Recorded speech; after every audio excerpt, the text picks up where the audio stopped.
Aujourd'hui, messieurs, dames, vous allez m'accompagner chez Tamachination. Pourquoi ? Parce qu'ils ont décidé de faire une exposition sympathique, se focalisant sur l'univers des SH Figuarts. Ça fait 15 ans que la gamme existe. Et du coup, ils nous proposent un petit tour, en fait, à l'intérieur, pour découvrir les figurines qui ont été créées de 2008, regardez derrière moi, à 2023. Ce que vous allez faire, eh bien, c'est poser votre petit derrière sur un canapé, et puis vous allez m'accompagner dans ces allées-là pour découvrir les différentes vitrines et joujoux qui ont su marquer les collectionneurs et collectionneuses à travers le temps. Dès l'extérieur, on nous chauffe un petit peu. On sent qu'il y a du super-héros, il y a du Marvel, il y a du Star Wars, il y a de l'animé également dans les parages, il y a du Sailor Moon. Rien que les vitrines, ça donne envie de se précipiter à l'intérieur. J'arrête de parler. Marty, arrête de parler, fonce. Oui, ça va. Tu es chaud, je suis chaud et on y va. Allez, regardez. Tamachination a fait une espèce de mini parcours plutôt amusant qui retrace du coup l'univers des SH Figuarts depuis leur création. Et on commence ici avec 2008, les Kamen Rider, qui était assez particulier en termes de rendu. Ça fait vraiment jouer pour enfants, mais vraiment. Après ça reste classe, ça reste super classe. Alors c'est les Kamen Rider The Next, pour ceux qui ne connaissent pas. Il y a une espèce de remake, reboot avec les Kamen Rider, avec un film assez particulier, j'ai pas trop apprécié. Mais voilà, du coup en 2008, on commençait cette espèce d'aventure SH Figuarts avec des Kamen Rider. 2008, 2009, bim. Ah, il y a du mignon, il y a de la donzelle, il y a du super-héros, il y a du Kamen Rider posé, voilà, encore du Kamen Rider, encore et toujours du Kamen Rider, c'est normal. En 2010, l'aventure commence, mon ami, du Dragon Ball, et là, c'était la folie, je m'en souviens encore, 2010, c'était la folie. Il y avait des figurines articulées de Dragon Ball qui déboulaient comme ça, plutôt sympathique pour l'époque, le Piccolo faisait rêver pas mal de monde. Voilà, très très classe. Bim. Luffy, la première version, mon Dieu, elle est horrible. Je vous laisse admirer la tête, le buste, le corps, les bras, les articulations, mon Dieu. Je suis sûr que vous l'avez à la maison. Vous l'avez à la maison, c'est sûr. Et d'autres Kamen Rider avec les motos, bien évidemment. 2011, et c'est reparti, des super-héros, en veux-tu, en voilà. Kamen Rider Yuki, je l'ai celui-là. Je l'ai à la maison. Celui-là, j'ai craqué. C'était un de mes Kamen Rider préférés. L'aspect dragon me plaisait aussi. Et puis, il est terrible. Les articulations sont top et tout. Très très fan. On a du Sentai également. Voilà. Du petit Sentai. Encore du Sentai. Voilà, tout simplement. Encore du Kamen Rider, du Doraemon aussi. Doraemon. Hop là. Alors, 2011, 2012... 2012, toujours des super-héros, encore des super-héros, en veux-tu, en voilà, très très classe. Transformers également dans les parages, Kamen Rider et Senseiya Omega. Ça déboule, oui, Pegasus, ouais pas top, j'ai pas apprécié la série, je suis pas fan de ce qui avait été proposé. Donc 2012-2013, première Sailor Moon, plutôt choupi. Articulation correcte et j'aime bien ce côté un peu vieillot au niveau de la modélisation. Je suis très très fan, encore de l'animé, en veux-tu, en voilà. Il y a aussi du Iron Man, du grand classique et du Sentai. Alors non, c'est pas Power Ranger, du moins oui c'est du Power Ranger, mais pas du côté japonais, du Olenja pour ceux qui s'en souviennent. Et puis on a ici l'un des meilleurs Kamen Rider qui dépote, Kamen Rider, un 555, Faizu que vous connaissez avec un petit décor qui claque, voilà. 2014, du Mario, première SH Figuarts de Mario, très convoité à l'époque, quand ils ont sorti Bowser, c'était la folie, voilà. Du Kamen Rider Kabuto, pareil, c'était un de mes pseudos pour ceux qui me suivent maintenant depuis longtemps. Sur PS3, Gen et compagnie, c'était Kabuto, mon pseudonyme. Et bien, Kabuto Rider. Voilà. SH Figuarts qui dépote. La première Naruto. On est sur du Naruto... Naruto dégueulasse. Les proportions sont pas top. On dirait un robot, couche-culotte et tout. Une Sadako, puisque on avait eu droit au retour de Sadako au cinéma. Le Batman bien vénère.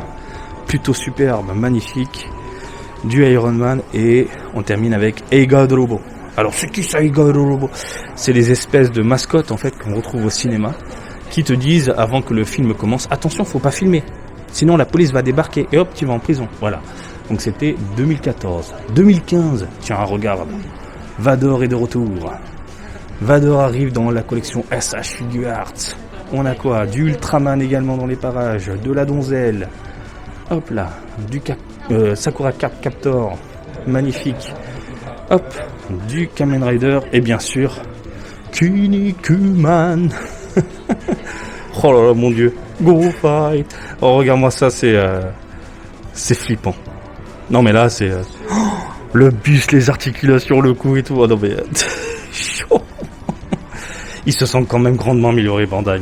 Hein, ils ont su faire évoluer les figurines avec brio, je trouve. 2016, on a du Ultraman, on a du Bruce Lee, on a du Ranma, très chou, très sympathique. Oh là là, la Tortue Ninja, Leonardo, les Tortues Ninja qu'on retrouve encore en rayon. Hein. Moi je les vois, je les vois encore. Hein. Donc j'imagine qu'il y a des rééditions, mais là franchement c'est vraiment superbe. Hop là, de la petite mascotte et puis hop là, de l'Iron Man bien vénère. Voilà pour 2016. 2017, retraçons tout cet univers-là. Première figurine de Jack Sparrow. Du côté des SH Figures, elle est magnifique. Elle est magnifique. Superbe, elle est superbe, elle est bien faite et tout. On a également du Street Fighter, Capcom, serre la main à Bandai, bim, sortez-nous des figurines. Attention le Hadoken, Chun-Li là, je pense que tu vas avoir très très mal. Des petits monstres, hein. Et de l'héroïne, tout ce qui est Gundam, Spider-Man, Iron Man, voilà, de l'Ultraman, superbe. 2018, hop là, on continue avec du Dragon Ball. 2018, c'était pas le retour Dragon Ball Super, si je dis pas de bêtises, enfin le retour, le début. Du Goku en normal, du Goku en gamin avec Kinto-un, du Kamen Rider, des comédiens, Kingdom Hearts, évidemment, Harry Potter, tout le monde fait ça, c'est le truc du moment ça, Harry Potter. Encore des comédiens japonais, super-héros et super-héroïnes, voilà. 2019, Ant-Man, monstrueuse, elle est monstrueuse, Iron Man, Cowboy Bebop, tiens, bim, superbe, très joli. Hop là, de la comédienne encore, des Kamen Rider. Oh mais regarde-moi ce Kamen Rider, il est bien vénère. Il est bien vénère. Du Star Wars avec Leia qui débarque. Voilà. 2000... j'en étais où? 2020. 2020. Oh là là. Le vieux Batman des années 90. Tim Burton, tout ça. Hein, très très classe. C'est quoi? C'est du cuir, hein, du coup ça cape.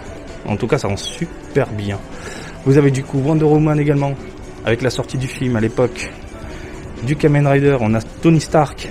Putain, elle est jolie quand même. Elle est super jolie, je trouve. Conan Détective, que vous connaissez, bien sûr. Donc 2020, voilà. 2021. Du Freezer dans son pod. Ah, je te le fais bien, là. C'est moi, hein, c'est pas un doublage. C'est pas un truc que j'ai récupéré sur Internet. Donc, je me lance des fleurs. Le Freezer dans son pod, magnifique, incroyable, superbe, ça dépote. Du Kamen Rider Black. Bien modélisé, les articulations, des potes. Là, tu sens que Bandai met un peu le paquet au niveau des articulations. Ultraman, hop là, du Pac-Man, Mandalorian, incroyable, Digimon, fantastique. Oh, regarde le petit Goku en train de manger. Il nous avait sorti carrément le set avec la bouffe et tout. C'était monstrueux, c'était fantastique, c'était top. Voilà, 2021.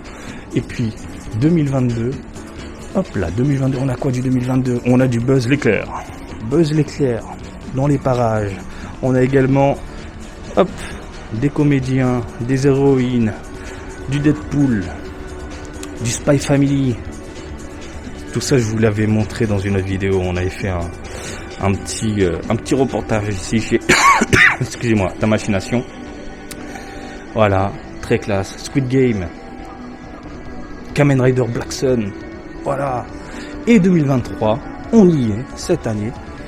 Chainsaw Man, voilà, Black Adam, Dark Souls, ah non, Elden Ring, excusez-moi, Elden Ring, Kamen Rider, encore du Kamen Rider avec le manteau, Hide, donc de X-Japan, Carnage, Spider-Man, ça claque, Gundam, voilà 2023. Écoutez, on a fait le tour de cette petite exposition de l'année 2008 à 2013. Ce que j'aime avec ce genre d'exposition, c'est qu'on peut voir l'évolution des figurines à travers le temps. Tu comprends ce que je suis en train de te dire? Genre la modélisation des articulations, les ingénieurs entre guillemets qui ont pensé comment bouger un bras et surtout garder ce côté fidèle au niveau des proportions et tout. Je suis extrêmement fan de ce genre d'exposition. Alors certes, il n'y a pas toutes les figurines à travers le temps. Ils ont exposé, je pense, les plus grands succès de 2008 à 2023. Mais là, franchement, c'est génial. C'est génial. Je pense qu'on a fait le tour. Ben voilà, j'espère que ce petit tour en ma compagnie t'a plu. Petite balade dans les allées chez Tamachination. Et comme d'habitude, je vous invite à me suivre sur Twitter, Facebook, Twitch et TikTok, Marty Japan. Et je vous dis à très bientôt. Allez, salut, bisous, ciao, ciao!